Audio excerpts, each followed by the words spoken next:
Good morning, everybody. This is Rodee. This is 8 for 8. It's a beautiful day in downtown Halifax, Nova Scotia, and I'm sure it's beautiful wherever you are. More and more people are sleeping in, it seems, but we're still getting a steady stream of people who come on through the week and listen to the video or the audio, which is I'm really grateful for. It really wouldn't matter to Paul and I. We would come on and do this if nobody was listening, because it gives us an opportunity to be kind of required to be here and to think about what's going on in our alignment with Spirit. And I think that's really important, to set aside a time to pay attention to your spirit, to how you feel, to the wonderful things that happen in our lives. And I know that most people listening to this recording do that, but perhaps don't have the discipline, which is what I want to talk about today. Now, if there was ever a topic that I really need work on, it's the concept of disciplining my mind. And so I have maybe stuck my big toe in the water of disciplining my mind. Maybe, that's about it. I'm reading a book now written by the Dalai Lama, and frankly, the name of it escapes me.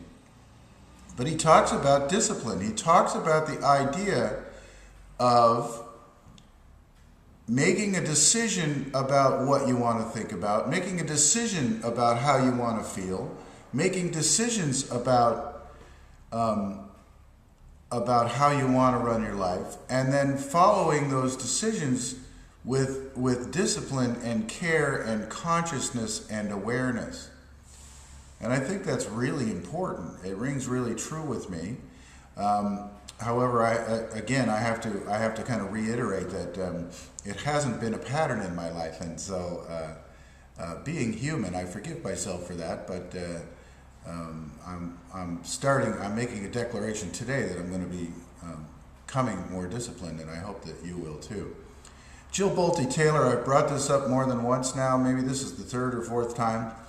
In her book and in her video, My Stroke of Insight, she talks about picking specific times of the day when she manages her negative, unwanted, whining, crying thoughts.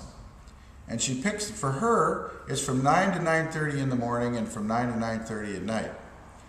Her premise, based on the insight that she gained from observing her own stroke as a neuroanatomist over 4 hours, and then recovering over the next 8 years, her insights were many, but one of them was that you can decide how you want to think, and you can decide how you want to feel. Now, that doesn't mean that you can always manage it, but you can make decisions in advance, and then you can attempt to manage it without stress or anxiety, but to observe and be aware of your thoughts and feelings.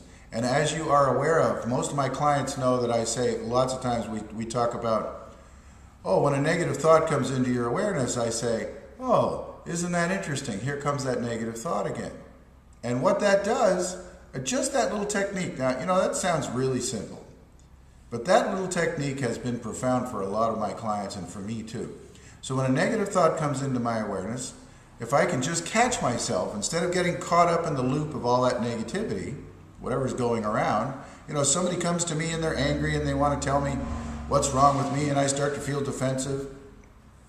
And I go one of two ways. I either go, isn't that interesting? Here comes some of this negative energy into my awareness. Or I get caught up in the loop of defending myself. What feels better? Right? The defending yourself is never has a positive outcome. I've never known, and for me, I can't think of a time when I actually defended myself to the point where I felt good about it. I might have won the argument. I've won lots of arguments. I tend to be a bit of a bully at times, but to be perfectly honest, or have been. I'm overcoming that. I think I've made some great progress in the last 4 years. But I have tended in my life to be a bit of a bully. So I've won, many arguments. But do I feel good about it in the end of the day? No. So is that really winning? No. So it's so much more uplifting and freeing when some unwanted negative emotion comes into your awareness, or when somebody argues with you, or somebody makes you feel bad, or somebody's trying to make you feel bad. You say, oh, isn't that interesting? Here comes that negative energy. What can I do right now, in this moment, to feel just a little bit better? Okay? So it's about discipline. Discipline and awareness. In the first place, you have to make a decision. When am I going to take all my negative thoughts, my internal negative thoughts, the ones that are created by no one else except for me, the ones that I have become responsible for, when do I take those unwanted negative thoughts and allow them to play out without negatively affecting me? Well, if, as Jill Bolte Taylor says, give them a time slot. And if they miss their time slot, then they have to wait until the next one. I think that's brilliant. Because her premise is that 99% of her cells are joyous cells. And the other 1% are negative, unhappy, whining cells. And you have to honor those cells. They're in you. They're a part of you. They're a part of God's purpose for our life, whatever that might be. But you don't have to honor them 99% of the time, which is what a lot of us do. So take 1% of your day, take a half an hour in the morning, which is a lot, and take a half an hour in the evening, which is a lot, and honor those 1% of your 51 trillion cells and give them an opportunity to do whatever it is that they do gleefully. Okay, it's your turn now. It's 9 o'clock. You can whine and complain all you want. But if you miss your time, if you don't show up until 9:45, you're going to have to wait until 9 o'clock tonight. Because the rest of my day is going to be joyful and pleasant. And I'm going to be aware of it. And when negative energy comes into my awareness, I'm going to go, oh, isn't that interesting? I wonder where this negative energy came from, and what can I do right now to feel a little bit different? Let's tap on the karate chop point. Even though I have a difficult time sometimes disciplining my thoughts and feelings, I love and accept myself deeply and completely.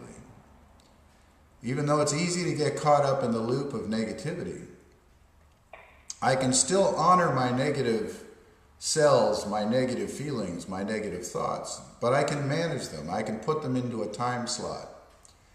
And also honor 99% of my cells throughout the rest of my day by being joyful and happy and defaulting to what our default personality is, which is loving and gracious and grateful and forgiving. I love and accept myself. Even though I have negative thoughts at times and it's hard to get out of that loop, I can say, oh, isn't that interesting? Here comes some negative thoughts. I think I'll let those go and feel just a little bit better right now. Top of the head. Sometimes I have negative thoughts. Oh, well, isn't that interesting? Inside eye. Sometimes I have unwanted negative emotions. Isn't that interesting? I choose peace and joy, love and gratitude. Outside eye. Sometimes I forget to manage my thoughts and feelings. Oh well, I deeply and completely forgive myself in this moment. And if those negative energies want to come back at 9 o'clock tonight, that's okay. I love and accept myself right now. Under the eye, I am joyous and grateful and gracious and forgiving, especially forgiving of myself and anyone who may have harmed me. Under the nose, I forgive myself deeply and completely with every cell in my body for any moment that I have been disconnected from my spirit. On the chin, I love you. On the collarbone, I'm sorry. Under the arm, please forgive me and thank you. So, how do you get away from your negative thoughts and feelings? How do you get out of the loop? In the first place, you give them a chance to have their time. And when they miss that chance, then they have to wait until the next time. I think that's brilliant. And in the second case, when they do show up in the middle of the day, when it's not in their allotted time, you say, oh, isn't that interesting? I see I've got some negative thoughts and feelings right now. I love you, I'm sorry, please forgive me, and thank you. This is Rodee. Have a wonderful week. I can't wait to see you again next week on 8 for 8. Please send me your comments. I love you, I'm sorry, please forgive me, and thank you.